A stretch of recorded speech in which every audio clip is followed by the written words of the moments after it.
बसपा के इतिहास में पहली बार होगा कि ना लोकसभा में कोई प्रतिनिधित्व बचेगा, ना विधानसभा में कोई बचा हुआ है, क्योंकि अभी बीते दिनों जो है उमाशंकर सिंह का निधन हो गया। अब राज्यसभा में एक जो है इनका प्रतिनिधित्व है जिनका नाम है रामजी गौतम, उनका भी कार्यकाल पूरा होने जा रहा है। तो ऐसे में पहली बार जब से बसपा का गठन हुआ है तब से लेकर अब तक इतने बुरे दौर से बसपा कभी नहीं गुजरी, और पहली बार ऐसा होगा कि देश के किसी भी सदन में बसपा का कोई उम्मीदवार, कोई नेता या कोई प्रतिनिधित्व करने वाला नहीं होगा। न विधानसभा में उत्तर प्रदेश की, न लोकसभा में है, न राज्यसभा में बचेगा, क्योंकि राज्यसभा में अब जो है रामजी गौतम का कार्यकाल भी पूरा होने वाला है। तो ऐसे में बहुत से सवाल होने लगे हैं। सवाल ये होने लगे हैं कि आखिर मायावती ने ऐसी क्या गलती की कि इतने बुरे दौर से बसपा गुजर रही है। वो बसपा जिसका ख्वाब, जिसकी नींव कांशीराम ने रखी थी, जिसको लेकर कांशीराम ने बहुत बड़े बड़े ख्वाब देखे थे, उन कांशीराम के ख्वाब को इतने बुरे तरीके से या इतने बुरे हालात में लाने वाला कौन है।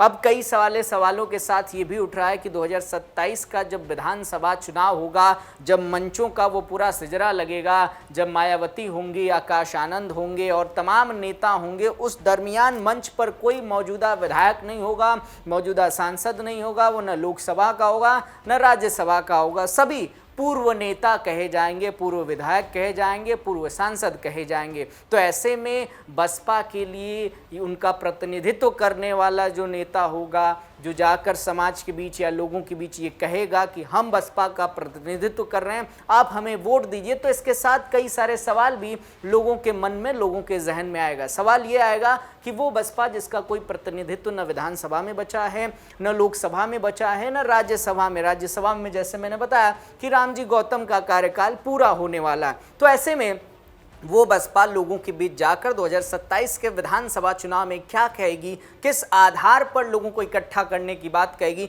ये भी बड़ा सवाल है। सवाल यहाँ पर मायावती के तमाम प्रतिनिधित्वों पर भी आ रहा है, मायावती के फैसलों पर भी आ रहा है। ऐसी क्या गलती हो गई कि विधानसभा का आंकड़ा 0 पहुंच गया, लोकसभा का आंकड़ा 0 पहुंच गया, और अब विधानसभा में जो एक सांसद, माफ कीजिएगा, राज्यसभा में जो एक सांसद बचे हैं उनका भी कार्यकाल नवंबर 2026 में पूरा होने जा रहा है। तो कुल मिलाकर यूपी विधानसभा में भी जो है 0, लोकसभा में भी 0 और अब राज्यसभा में भी 0 होने वाले हैं। और ना बसपा के पास कोई इतने विधायक हैं, एक ही विधायक थे उमाशंकर सिंह जिनका निधन हो गया बीते दिनों, उसके बाद वो भी पूरा श्रृंखला उत्तर प्रदेश से खाली हो गया। अब सवाल ये है कि 2027 के विधानसभा चुनाव में मायावती क्या प्लानिंग करेंगी। सवाल तो होना चाहिए कि कांशीराम ने कभी ये ख्वाब नहीं देखा होगा कि इतने बुरे हालात से गुजरेगी बसपा, इतने बुरे दौर से गुजरेगी कि एक विधायक के लिए तरस जाएगी बसपा, एक कोई नेता नहीं बचेगा जो उसका प्रतिनिधित्व देश की किसी सदन में कर सके, या मंच पे जब सभी लोग इकट्ठा होंगे तब कोई आकर सामने नहीं कहेगा कि मैं फलाने जगह से सांसद हूँ, फलाने जगह से विधायक हूँ, मैं इस क्षेत्र से आता हूँ, यहाँ का प्रतिनिधित्व करता हूँ। सबके नामों के आगे पूर्व लिखा रहेगा, वो चाहे विधायक हों चाहे सांसद। ऐसे में लोगों का विश्वास किस तरीके से बसपा जीतेगी, ये भी बहुत बड़ा सवाल है। क्यों? क्योंकि बसपा को लेकर ये कहा जाता है कि मायावती ने जो फैसले लिए पिछले कुछ सालों में, वो चाहे विधानसभा में हो चाहे लोकसभा में हो, आकाश आनंद को आगे करना हो फिर वापस ले लेना हो, ये तमाम फैसले कहीं ना कहीं बसपा को बहुत बड़ा नुकसान पहुंचाए हैं। बसपा की एक और प्लानिंग हुआ करती थी सोशल इंजीनियरिंग का, जिसमें एक शब्द जोड़ा गया था ब्राह्मणों का, ब्राह्मण नेताओं को शामिल करने का। लेकिन बसपा में अब कोई ब्राह्मण चेहरा भी नहीं बचा है, कोई ब्राह्मण नेता नहीं बचा है जिसके चेहरे पर, जिसके नाम पर ब्राह्मणों का वो पूरा जो वोट है उसको इकट्ठा किया जाए, या किसी रैली में उसे आगे करके एक जखीरा खड़ा कर दिया जाए। केवल एक सतीश चंद्र मिश्रा बचे हुए हैं बसपा के खेमे में, जिनके हाथों में मायावती ने बागडोर थमा रखी है। लेकिन ब्रजेश पाठक से सिलसिला शुरू होता है, विनय तिवारी, ये सब लोग बसपा के खेमे से दूर होते चले गए, राकेश पांडे, सब बसपा से दूर होते चले गए। अब बसपा के अंदर ब्राह्मण चेहरा भी नहीं बचा है। इसी के साथ एक तो ये कमी हो गई कि अब जो है इनका जो कोर वोट बैंक हुआ करता था ब्राह्मण, या जिसको लेकर मायावती की प्लानिंग में जोड़ा जाता था कि ब्राह्मण चेहरों को जो है मायावती जो है आगे मंडराती रहती हैं, वो अब यहाँ से जो है दूर होता हुआ चला जा रहा है। दूसरी बात ये कि अब जो दलित वोट बैंक है उत्तर प्रदेश की सियासत में 21% के करीब ये दलित वोट बैंक माना जाता है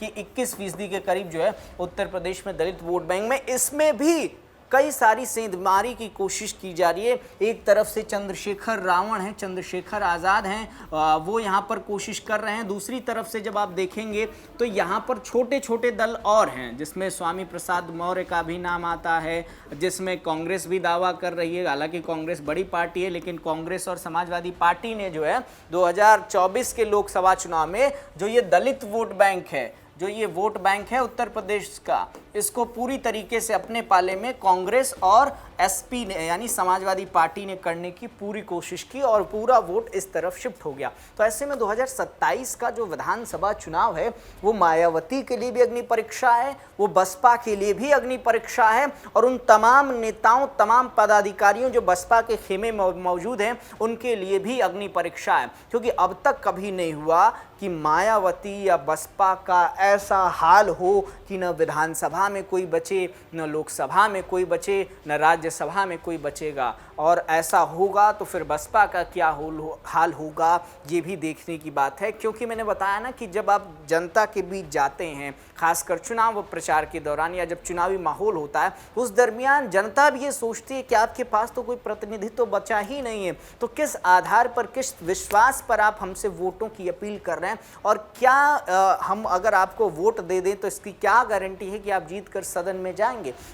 ये सवाल भी लोगों के जहन में आएगा जब वो लोगों से वोटों की अपील करने के लिए जाएंगे। देखिए, हम बताना उद्देश्य ये नहीं है कि बसपा का हाल बुरा है, बताने का उद्देश्य ये है कि बसपा का हाल हुआ क्यों और इसको किस तरीके से और सुधार किया जा सकता है। बसपा में बैठे जो पदाधिकारी वो किस तरीके से सुधार कर सकते हैं, लेकिन इसमें गलती किसकी है? मायावती की गलती है या उनके अंदर जो पदाधिकारी हैं उनकी गलती है, फैसलों की गलती है, या वो गलती है जो अब तक जो अग्रेशन दिखाई देता था काशीराम के भाषणों में, काशीराम के नेतृत्व में, वो अग्रेशन अब धीरे धीरे धीरे धीरे कम होता चला गया। मायावती का वो एक्टिवनेस कम होता चला गया। केवल लखनऊ में बैठी रह गई, सड़क पर नहीं उतरी, लोगों के बीच नहीं गई, रैलियां नहीं की, इसकी वजह से बसपा का यह हाल हुआ। ये भी कहा जा रहा है कि अगर मायावती लखनऊ से निकलकर 2-4 विधानसभाएं धांग देती उत्तर प्रदेश का तो ये तस्वीर बदल जाती। जो ये आंकड़े जीरो पहुंचे हैं, ये आंकड़े जो जीरो पहुंचे हैं विधानसभा, लोकसभा, राज्यसभा का, इनके आगे या तो इकाई में होता या दहाई में होता, लेकिन ये आंकड़ा जरूर होता अगर मायावती एक्टिव होती तो।